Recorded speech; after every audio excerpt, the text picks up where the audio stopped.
Chers bien-aimés, je vous salue dans le beau et précieux nom de notre Seigneur et Sauveur, Yeshua Mashiach, celui que les nations appellent Jésus-Christ. Dieu nous a encore accordé la grâce d'être devant vous. Il me l'a fait, il vous l'a fait également. Que son nom soit glorifié. Je prie au nom de Yeshua Mashiach, éternel des armées, manifeste ta présence, manifeste ta puissance pour que ton serviteur puisse donner à ton peuple qui est encore dans le monde des ténèbres ta parole qui va les sauver. Béni sois-tu au nom de Yeshua Mashiach, j'ai prié. Amen. Bien-aimés dans le Seigneur et bien-aimés dans le monde entier. Le thème de ce message est intitulé « Mashiach est le véritable sacrificateur et le vrai sacrifice. » Le sacrifice parfait. Et nous allons lire dans Hébreux chapitre 9. Hébreux chapitre 9, le verset 11. C'est du verset 11 jusqu'à la fin, mais nous allons lire le verset 11 et le verset 12 et descendre un peu. Quant à Mashiach, il est venu comme grand prêtre des biens l'avenir.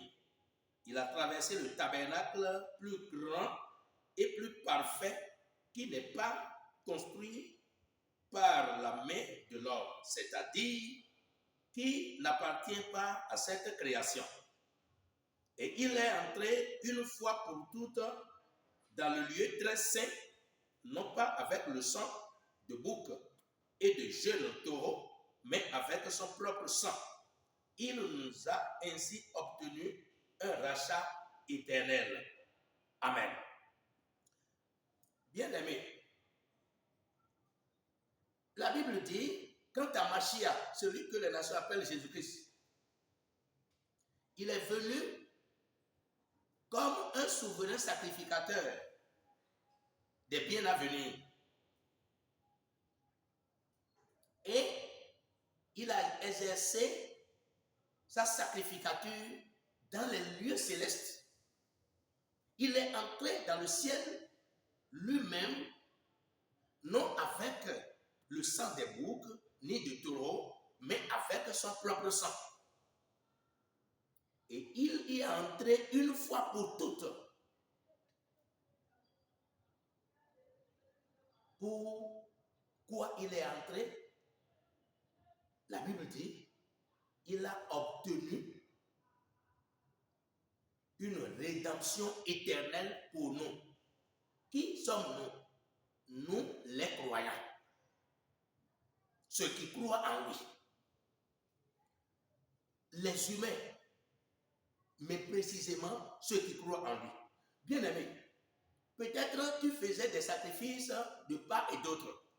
D'autres font des sacrifices avec les cochons, d'autres avec les bœufs, d'autres avec les agneaux, d'autres avec des pigeons et autres choses. Mais tous ces sacrifices sont incapables de sauver.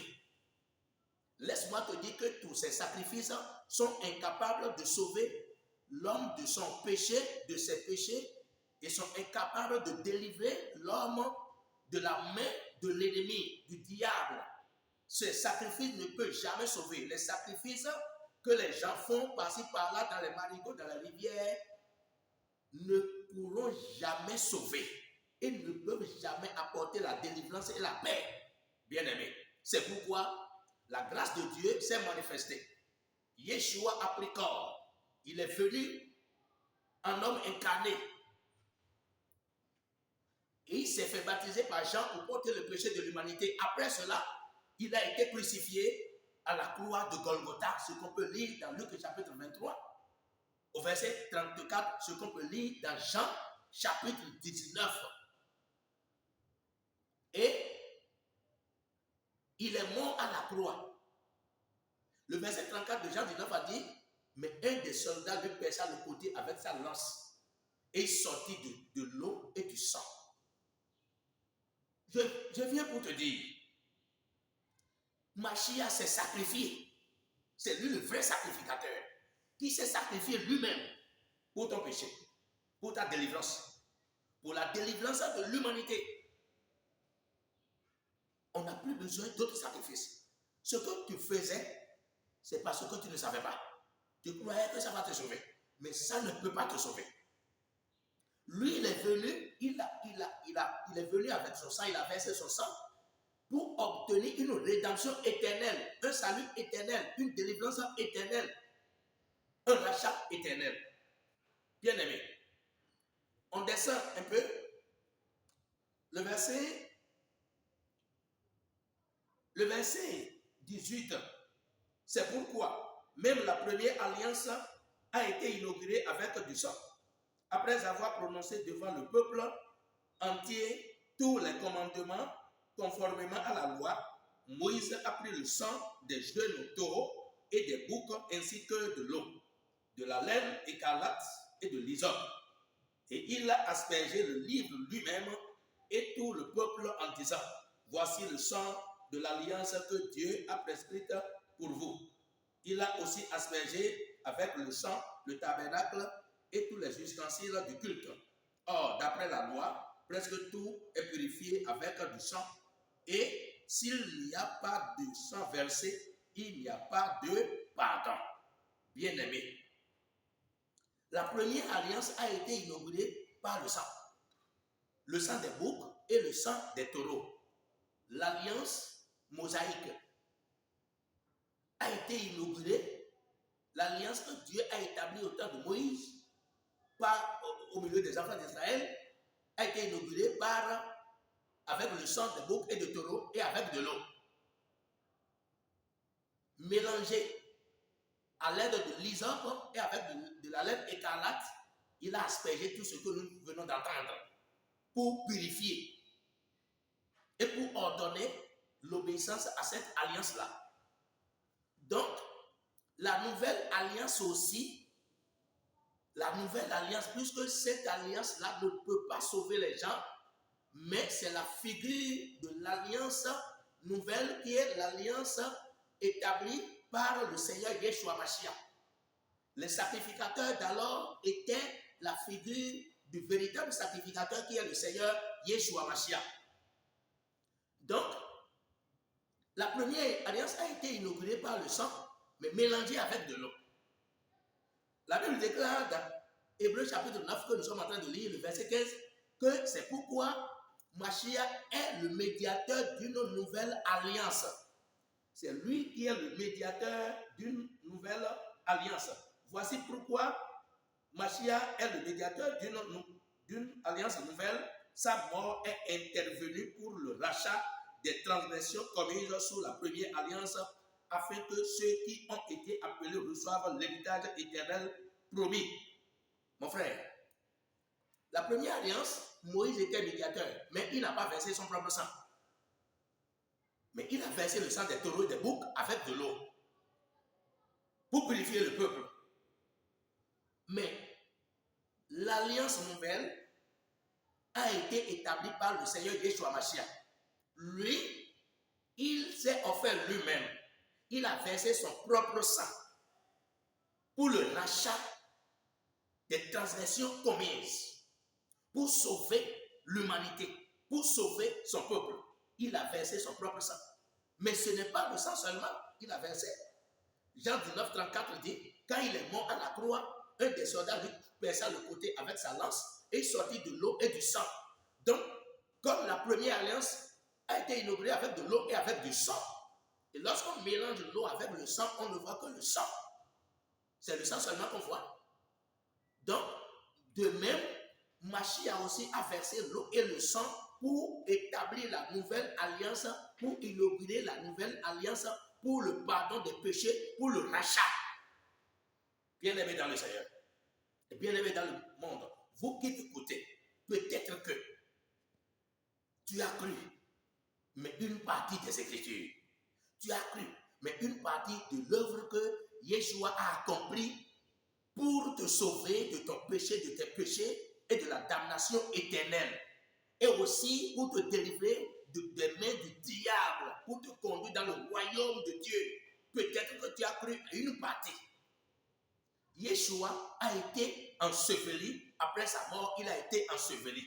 Et il est ressuscité des morts. Quand il est ressuscité des morts, il a rencontré ses disciples, ses apôtres sur la montagne de Galilée. Et Matthieu a écrit, et Marc aussi a écrit. Matthieu chapitre 28, verset 19 à 20. Marc chapitre 16, verset 15 au verset 16. Il a dit à ses disciples, allez par tout le monde, prêchez la bonne nouvelle à toute la création. Celui qui croira et qui sera baptisé sera sauvé. Donc, ce que toi qui m'écoutes maintenant, qui as entendu le sacrifice de Yeshua, qui est le sacrifice ultime, ce que tu vas faire pour être sauvé, lorsque tu acceptes ce sacrifice, tu te fais baptiser au nom de Yeshua Mashiach pour la rémission de ton péché et de tous tes péchés. C'est ce qu'il a dit. Il a dit, celui qui croira et qui sera baptisé sera sauvé. Je cite Marc chapitre 16 comme ça. Mais Matthieu dit, baptisez-les au nom du Père, du Fils et du Saint-Esprit et enseignez-leur à observer tout ce que je vous ai prescrit. Et voici, je suis avec vous tous les jours jusqu'à la fin du monde. Le nom là, c'est au singulier, c'est au singulier, c'est un seul nom, c'est une seule personne. Le Père, le Fils, le Saint-Esprit, c'est Yeshua Mashiach. C'est ça. Donc, il dit, celui qui croira et qui sera baptisé sera sauvé. Si tu crois au sang, si tu crois à l'eau de Yeshua, à son sang et à l'eau versée, c'est-à-dire à son sacrifice, tu dois accepter de te faire baptiser comme il a dit pour être sauvé, pour avoir le pardon de tes péchés. Peut-être, tu dis, j'ai cru au sang et à l'eau, mais le baptême là, non, que ce n'est pas conforme. Que ce n'est pas conforme. Tu veux établir ou faire un autre fondement, mais personne ne peut plus faire un autre fondement à part ce qui a été posé. 1 Corinthiens chapitre 3, le verset 11. Personne ne peut poser un autre fondement à part celui qui a été posé, savoir Yeshua Mashiach. Et Éphésiens 2, verset 20 dit, nous avons été édifiés sur le fondement des apôtres et celui des prophètes. Yeshua Mashiach lui-même étant la pierre angulaire. Personne ne peut plus faire un autre fondement. Le baptême d'eau fait partie de la fondation du salut. Donc, mon frère, si tu avais dit, j'ai cru au sang et à l'eau, je ne vais pas me faire baptiser, que c'est fini, ce n'est pas ça. Hein? Non, l'eau et le sang qui sont versés de son côté, c'est pour l'alliance et pour le pardon. Maintenant, si tu acceptes ça, tu dois te faire baptiser comme il a dit, dans l'eau naturelle, au nom de Yeshua Mashiach, comme le Saint-Esprit a poussé Pierre à prêcher le jour de Pentecôte. Actes chapitre 2. Actes chapitre 2, le verset 38, Pierre va dire, repentez-vous et que chacun de vous soit baptisé au nom de Yeshua Mashiach pour la rémission de vos péchés et vous recevrez le don du Saint-Esprit. Car la promesse est pour vous, pour vos enfants et pour tous ceux qui sont au loin, en aussi grand nombre que le Seigneur notre Dieu les appellera. Et par plusieurs paroles, il les conjurait et les exhortait en disant, sauvez-vous de cette génération perverse. La Bible dit, ceux qui acceptaient sa parole furent baptisés, c'est-à-dire immergés dans l'eau naturelle, au nom de Yeshua Mashiach, et le nombre des disciples s'augmenta environ 3000 âmes en ce jour-là. Et ces gens commençaient à persévérer dans la parole de Dieu. Actes chapitre 2, verset 38 à 41, et même 42. Donc, mon frère, le baptême fait partie de la fondation du salut. C'est pourquoi le Seigneur l'a recommandé. Toi qui n'as rien compris de cela, et qui faisait des sacrifices, ces sacrifices-là ne peuvent pas te sauver. Viens, écoute la parole, accepte le Seigneur, son sacrifice ultime, et fais-toi baptiser au nom du Seigneur Yeshua Mashiach pour le pardon de tes péchés. C'est lui qui a recommandé cela.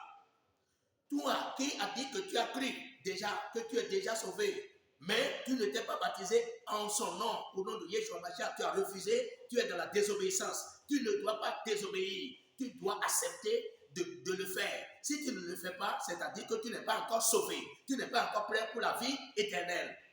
C'est pourquoi il a dit, celui qui croira et qui sera baptisé sera sauvé, mais celui qui ne croira pas sera condamné. Puisque celui qui ne croira pas, il ne sera pas baptisé et il ne sera pas sauvé. Le baptême, c'est que ça veut dire que celui qui est baptisé, il est connecté à la mort, à l'ensevelissement et à la résurrection du Seigneur Yeshua Mashiach. Alors que l'homme était mort spirituellement, selon Éphésiens chapitre 2, à partir du premier verset, à cause du péché, on était mort spirituellement. Mort spirituellement, et ça affecte aussi notre corps. Alors, lorsque quelqu'un accepte le Seigneur et se fait baptiser, quand il sort de l'eau, quand il est enterré sous l'eau, ça dit qu'il a été enseveli avec le Seigneur. Et quand il sort de l'eau, ça dit qu'il est ressuscité avec le Seigneur. Son esprit mort est ressuscité. Il a désormais maintenant communion avec Dieu. Il est entré dans la communion avec Dieu. Celui-là peut commencer par parler avec Dieu. Dieu va le protéger spécialement. Donc, et encore, il a la vie dans son corps, la résurrection de son corps. Parce que le Seigneur a promis qu'il va revenir pour ressusciter ses enfants qui sont déjà morts. Alors, dans 1 Thessaloniciens, chapitre 4, le verset 13 au verset 17, nous voyons que le Seigneur a promis qu'il va revenir. Et quand il va revenir, la trompette sonnera. Et quand la trompette va sonner et que le Seigneur va apparaître dans les airs, les morts en Mashiach, c'est-à-dire en Christ, ressusciteront premièrement. Donc, celui qui s'est fait baptiser dans l'eau naturelle, au nom de Yeshua Mashiach, il reçoit aussi la résurrection de son corps. La résurrection de son corps. Parce que le corps là est mortel. Quand le corps sera inhumé et que le Seigneur revient, il par sa puissance, il ressuscitera celui-là qui a cru en lui, ressuscitera son corps. Et il lui donnera l'immortalité. Ce que j'ai déjà reçu. Il leur donnera l'immortalité. L'immortalité. Donc, le baptême donne la résurrection à l'esprit de l'homme qui était séparé de Dieu, qui était mort, et aussi la résurrection à son corps dans lequel il habite. Quand le corps sera mort, inhumé, la puissance de la résurrection ressuscitera celui-là et lui donnera l'immortalité. C'est pourquoi le baptême d'eau au nom de Yeshua Mashiach est très, très important. C'est ce que le Seigneur a recommandé pour notre salut, pour votre salut, pour le salut de l'humanité.